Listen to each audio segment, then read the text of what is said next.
La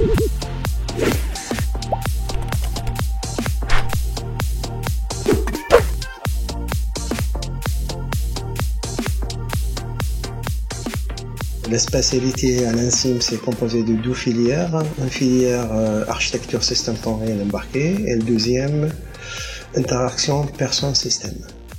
Donc pour tout ce qui était architecture système temps réel embarqué, on est très proche au matériel. Par exemple, on peut faire un objet connecté. C'est une spécialité où on va plus travailler dans l'embarqué, dans la programmation de microcontrôleurs, avec des langages plutôt typés bas niveau, tels que le C principalement, et les langages assembleurs. Et beaucoup plus proche du hardware, donc plus proche de l'ordinateur.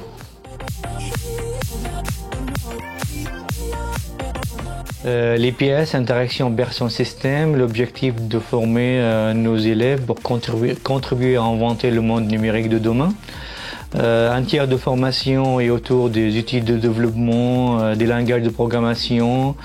Un tiers pour apprendre comment fonctionne l'humain et par conséquent concevoir les bonnes interfaces.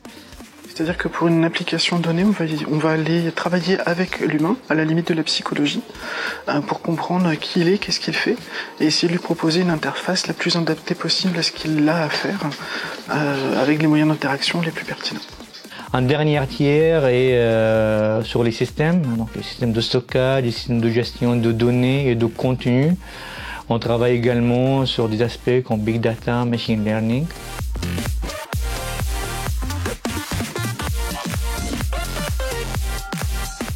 Après mon lycée, j'ai fait la prépa intégrée à l'INSIM.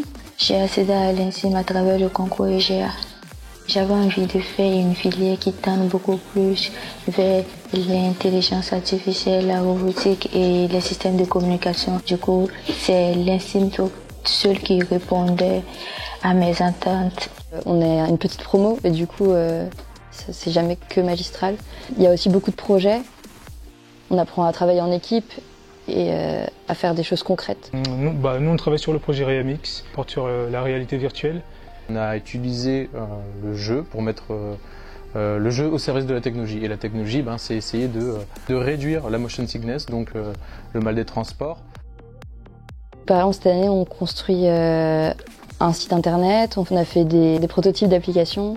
On est en train de refaire un chronomètre qui se déclenche automatiquement grâce à des capteurs. On a aussi des cours d'éthique, de comment être un bon collègue et pas seulement un bon ingénieur.